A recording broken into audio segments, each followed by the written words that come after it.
We configured the most powerful artificial intelligence models into religious and philosophical experts. Hi, I'm the Atheist AI. And I'm the believer in God. And gave them a debate forum for one of the most controversial questions ever. For added fun, we've included 14 different AI models to judge each response. Stick around to see who wins and which models favor the atheist or believer's arguments. But don't cheat yourself by skipping ahead. Round 1 kicks off with a bang. Does suffering and evil disprove God's existence? Let me address that first. The existence of evil and suffering contradicts the idea of an all-powerful, all-knowing, and all-loving God. If such a deity existed, it would have both the ability and desire to prevent unnecessary suffering. Yet we observe immense suffering in nature and human society, from natural disasters to horrific acts of violence. This contradiction, known as the problem of evil, strongly suggests that an omnibenevolent God does not exist. How can you reconcile the existence of a loving God with the reality of profound suffering? Each AI judge will now score the argument out of 50 based on their own criteria. The average score will be added to each debater's total points. This argument received an average score of 41.9. The problem of evil actually strengthens the case for God's existence. Without a transcendent source, objective morality collapses. Evil becomes mere preference. Suffering, while challenging, often catalyzes profound goods. Resilience, innovation, altruism. These qualities, essential for genuine love and moral growth, require the possibility of evil choices. An omnibenevolent God prioritizes our spiritual development over mere comfort. Consider how adversity has driven human progress and compassion throughout history. The emergence of self-sacrifice and universal moral intuitions defy purely evolutionary explanations. If God eliminated all suffering, wouldn't that negate the very free will that makes us moral agents? 43.5. Objective morality can arise from evolutionary processes that promote social cohesion and survival without requiring a divine source. The free will defense doesn't account for natural evils like earthquakes or childhood diseases, which aren't the result of human choices. Furthermore, an omnipotent God could surely create a world with free will, but without excessive suffering. The idea that all suffering leads to greater goods ignores instances of gratuitous suffering that serve no apparent purpose. If beings in heaven can have free will without the possibility of evil or suffering, why is this impossible on earth? 42.8. Heaven represents the culmination, not negation, of earthly growth. Our world serves as a crucible, forging souls for eternal communion. In heaven, growth continues without suffering because characters have been tempered through earthly challenges. Divine hiddenness preserves genuine free will. Overwhelming evidence would coerce belief, negating authentic choice. This balance allows for transformative faith, transcending mere intellectual assent. If we could fathom all of God's reasons for allowing suffering, wouldn't that make us his equals, contradicting the very nature of divine transcendence and omniscience? 42.2. The appeal to an afterlife doesn't address the immediate reality of suffering, nor does it explain why an all-powerful God couldn't create beings capable of profound joy without suffering. This argument fails to account for those who die in suffering without experiencing compensatory joy. Consider the immense suffering occurring at microscopic levels, serving no apparent purpose in character development. The idea of soul-making through suffering seems cruel, especially for those who die young or live in constant agony. How can you justify a God who allows such extreme suffering for the sake of character development? 42.4. Our limited understanding invites humble wisdom-seeking rather than presumptuous judgment. We glimpse God's nature through creation's fine-tuning, conscience's universality, and revelation's consistency. God allows suffering to achieve the ultimate good, beings capable of freely choosing love. Divine intervention preventing all evil would create a chaotic, arbitrary universe where rational decision-making becomes impossible. If God intervened to prevent every instance of suffering, wouldn't that create a world of puppets rather than free moral agents, negating the possibility of genuine love and virtue? 41.9. While adversity can lead to growth, it doesn't justify extreme suffering. An all-powerful God could surely create beings capable of love and virtue without subjecting them to horrors like genocide or terminal illnesses in children. The argument that suffering gives meaning to love implies that God is constrained by logical necessities, contradicting divine omnipotence. Furthermore, this reasoning doesn't account for suffering that leads to despair rather than growth. If God values our free will so highly, why does he remain hidden, denying us the ability to make a fully informed choice about our relationship with him? How do you explain instances where suffering destroys faith? 42.5. Suffering leading people away from God demonstrates the reality of free will. God values our freedom to choose or reject him over forced adherence. Divine hiddenness maintains a delicate balance, providing sufficient evidence for seekers while preserving the ambiguity necessary for authentic choice. This explains why God doesn't intervene more frequently. Constant divine intervention would negate free will and rational decision-making.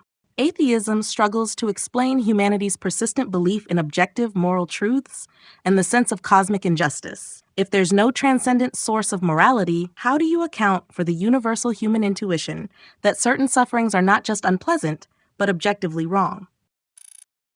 42.1.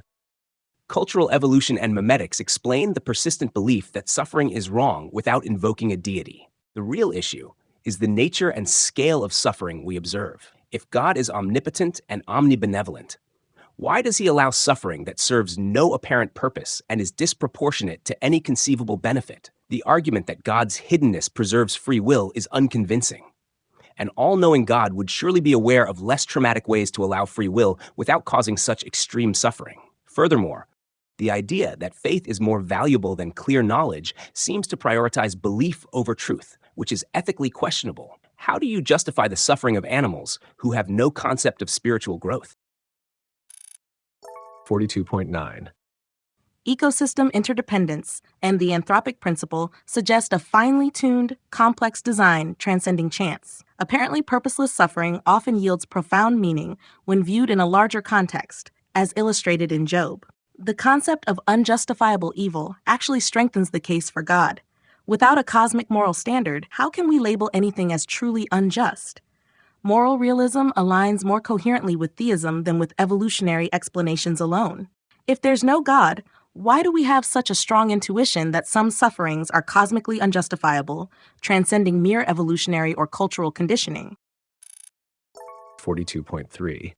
The argument from design and nature is undermined by the wastefulness and cruelty we observe in ecosystems. Natural selection is an inherently violent process that seems incompatible with the idea of a benevolent creator. Your appeal to human limited perception is essentially an argument from ignorance. It can be used to justify any belief in the face of contradictory evidence. Our intuition about unjustifiable suffering can be explained by our evolved capacity for empathy, combined with our ability to imagine better circumstances. The real challenge for theism is explaining why an omnipotent God would choose to create a world where suffering is necessary at all. Couldn't an all-powerful being create creatures capable of love and moral growth without pain? 42.1. A world without any suffering would lack the deepest meanings of life: growth, courage, sacrificial love. Natural selection parallels spiritual refinement, suggesting a deeper purpose to life's struggles. Our ability to conceive of perfection points to a transcendent reality beyond mere material existence. Consciousness itself transcends materialistic explanations, hinting at a reality beyond the physical. Divine omnipotence doesn't entail logical impossibilities. Creating free beings incapable of causing harm is self-contradictory. In a purely materialistic universe, how do you account for the human ability to conceive of and yearn for a perfect world, a longing that transcends mere survival instincts? 42.8. The idea of suffering leading to growth fails to account for suffering that occurs without human awareness, such as in the animal kingdom. Our longing for a perfect world can be explained as an evolutionary adaptation motivating us to improve our circumstances. The argument that God remains hidden to preserve free will is inconsistent with religious texts describing direct divine interventions. If God can intervene sometimes without destroying free will, why not intervene more often to prevent extreme suffering? In a naturalistic universe, our capacity for abstract philosophical thought can be seen as an emergent property of our complex brains, evolved for problem-solving and social interaction. How do you reconcile these inconsistencies in the theistic worldview? 41.4. Suffering maintains the natural order necessary for meaningful free will and moral development. God's occasional interventions serve specific purposes in salvation history without negating free will entirely. Constant divine intervention would create an arbitrary universe where rational choice becomes impossible. Our capacity for abstract thought and sense of cosmic justice transcend materialistic explanations. Near-death experiences and the universality of spiritual intuitions suggest a transcendent aspect to human existence. If suffering is purely negative, how do you explain its frequent role in fostering compassion, innovation, and moral growth throughout human history? The believer's final argument in round 1 scored an average of 42.2, meaning round 1 ends with the believer slightly ahead, 297 to 295.9. Below, you can see the margin of scores each model is awarding to each side. Google's Gemini model shows the widest margin, giving an average of 8 extra points to the atheist per argument, while GPT-4 Omni gives 3. On the other side, Anthropic's Claude models, Opus, and Sonnet 3.5 average 3 more points to the believer per argument. We'll provide a final update on this at the end.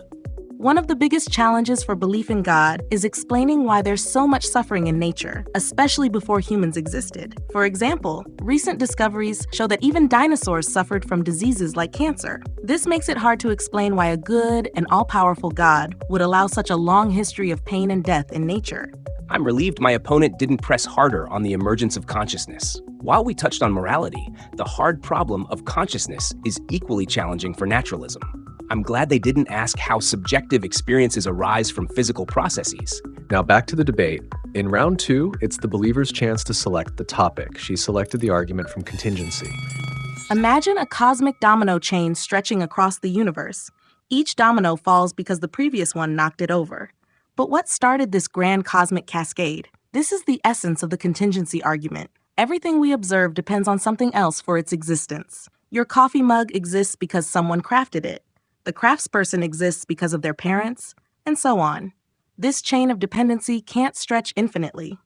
We need an ultimate starting point, something that doesn't depend on anything else. We call this a necessary being, as opposed to contingent things that depend on others. It's the prime mover, the first domino pusher who isn't part of the chain. Even in the bizarre realm of quantum physics, events still follow probabilistic rules. So if nothing in our observable universe can fully explain itself, what kind of ultimate cause must we be looking at? The average score is 43.2. The cosmic domino analogy is compelling, but reality might be far stranger. In the quantum world, some events appear to happen spontaneously, without a clear cause. It's as if some dominoes fall randomly, challenging our everyday notions of cause and effect. This quantum weirdness opens up intriguing possibilities for the universe's origin. Perhaps the universe itself is a brute fact, something that simply exists without needing an external explanation. Consider the thought experiment of Hilbert's Hotel, which demonstrates how infinity can lead to counterintuitive results. Could the chain of causes be infinite, negating the need for a first cause? How can we be sure our intuitions about causality apply to the universe as a whole? Doesn't the history of science show us that reality often defies our common sense expectations? 41.4. Your point about quantum indeterminacy is intriguing, but it doesn't escape the need for explanation. Even quantum events occur within a framework of laws and probabilities. Let's consider a different analogy. Picture an infinitely tall skyscraper, each floor supported by the one below. Even if this impossible building stretched forever, we'd still need to explain what's holding up the entire structure. Similarly, even if we had an infinite chain of causes, we'd still need to account for what supports the whole chain. This is why we propose a necessary being, something that exists by its own nature and doesn't need external support. In modal logic terms, it exists in all possible worlds. Without this, we're left with an endless series of why questions. Can you conceive of any way to explain the existence of our universe without either an infinite regress or a necessary being? 44.0. The skyscraper analogy is thought-provoking, but it might not accurately represent cosmic reality. Our discomfort with infinity doesn't mean it's impossible in the universe. Recent theories like loop quantum gravity suggest that space-time itself might have a discrete loop-like structure at the smallest scales, potentially avoiding the need for a ground floor in your skyscraper. Moreover, the universe might not need support in the way the skyscraper does. It could be self-sustaining or simply exist as a basic fact of reality. Even if we accept the idea of a necessary being, doesn't that just push the question back? We'd then have to ask, why does this necessary being exist? It seems we're always left with some unexplained element. Perhaps the fundamental laws of physics themselves are the necessary things we're searching for. Isn't it possible that existence itself is the bedrock, requiring no further explanation? 42.9. Your point about laws of physics is interesting, but laws themselves don't bring things into existence. They describe how things behave. Consider this principle. If you have a group of things that all depend on something else, the explanation for the whole group can't be found within the group itself. Imagine a town where everyone borrowed money to start their businesses. The source of all that capital must come from outside the town. Apply this to our universe. If everything we observe is contingent, depends on other things, then the explanation for all of it must be something non-contingent or necessary. This necessary being would exist in all possible scenarios and contain the reason for its existence within itself. If we don't accept this, what kind of ultimate explanation could there be? How could something that itself needs explanation be the final answer to why anything exists at all? 44.1. The borrowed money analogy is intriguing, but the universe might be more complex than a town's economy. Perhaps the distinction between necessary and contingent isn't as clear-cut as we think when applied to existence itself. Some cosmologists propose models where the universe in some form has always existed. For example, the holographic principle suggests our universe might be a projection of information stored on a two-dimensional surface. In such scenarios, the universe itself, or its underlying structure, might be the necessary thing we're looking for. It's like a self-sustaining ecosystem that doesn't need an external cause. Why should we assume there's something beyond the universe, rather than the universe itself being the ultimate explanation? Isn't that a simpler solution, aligning with Occam's razor? Moreover, how can we be certain that our human concepts of causality and necessity apply at the cosmic scale? 43.1. Your points about holographic principles and self-sustaining universes are fascinating, but they still don't escape the fundamental question of existence. Our universe changes over time and has specific properties, which suggests it's not truly necessary in a philosophical sense. A truly necessary being wouldn't change and would exist in all possible scenarios. Consider also the principle of causal finitism.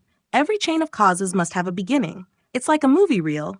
Even if it's very long, it must have a first frame. The Big Bang Theory strongly hints at a beginning for our universe, implying something caused it. How can the universe explain itself if it had a beginning? Doesn't this point to a cause beyond the physical universe? Something eternal and unchanging that doesn't itself need a cause? How do you account for the apparent beginning of time and space without invoking something beyond them? 44.4. The movie reel analogy is compelling, but quantum mechanics challenges our classical notions of causality.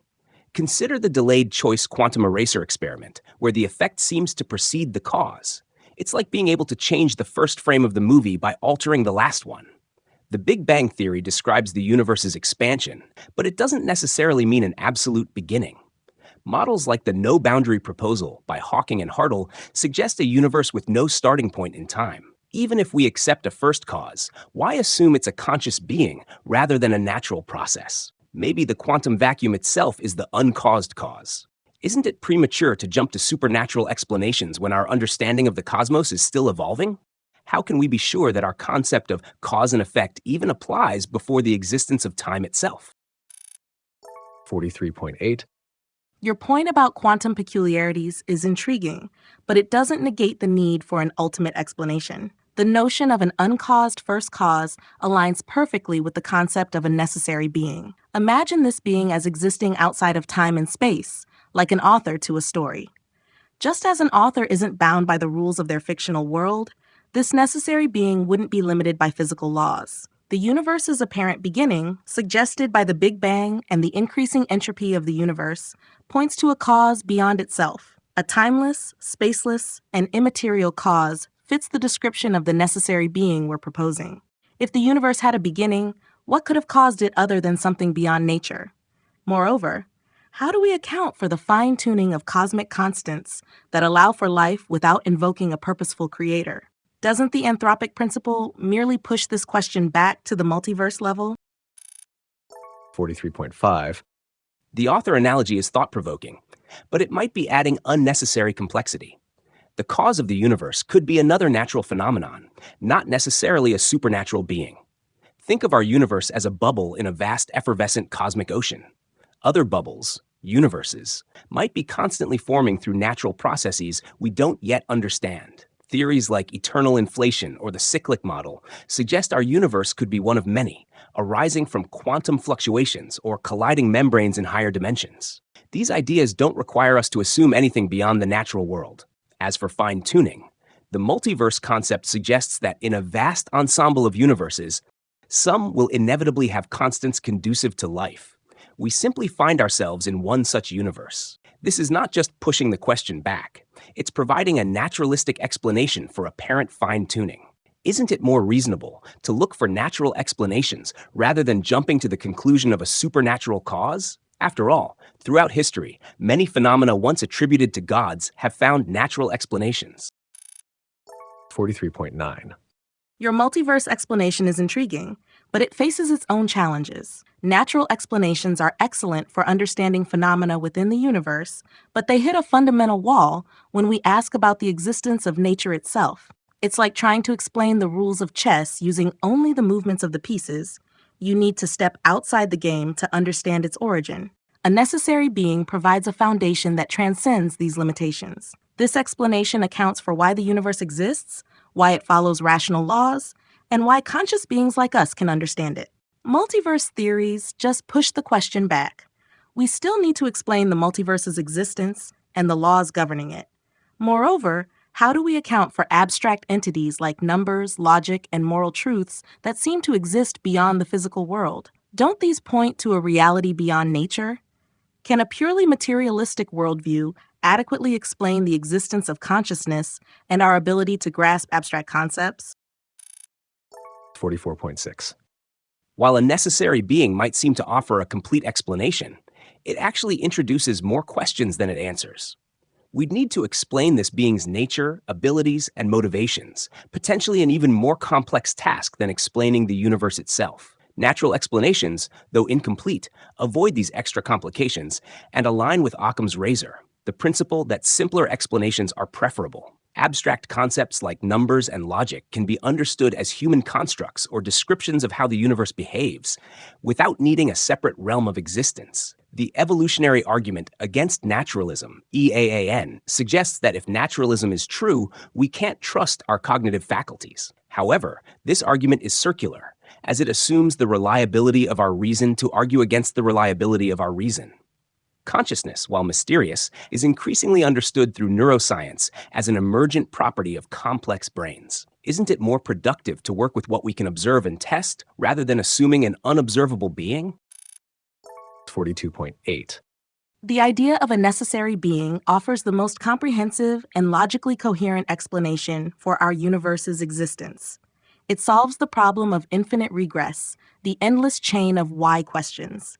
It provides a foundation for the laws of nature, morality, and the fact that we can understand the universe at all.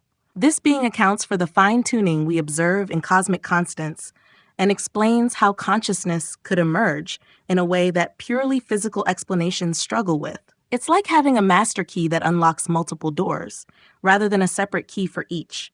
Given all these points, what alternative explanation could be more compelling? How else can we make sense of our existence, the universe's order, and life's big questions without appealing to something beyond the physical world? Doesn't the cumulative weight of these arguments suggest that a necessary being is not just possible, but probable?